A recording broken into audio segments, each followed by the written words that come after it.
সামনে দেখে মনে হতে পারে চলছে সিটি কর্পোরেশনের অবৈধ বিল্ডিং উচ্ছেদ অভিযান।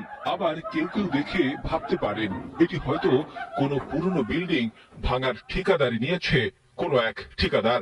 কিন্তু আসল ঘটনা হলো বিএনপি নেতাকে 50 লাখ টাকা চাঁদা না দেওয়ায় পুরো বাড়ি এভাবে গুড়িয়ে দেওয়া হয়।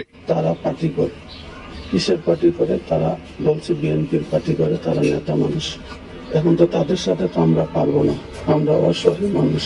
আমাকে মারধর করছে, পায়ের মধ্যে ইটা দিয়ে ডিল দিছে, তারপর হাতুড় দিয়া বাইরাইছে আমার আম্মুকে, আমাকে।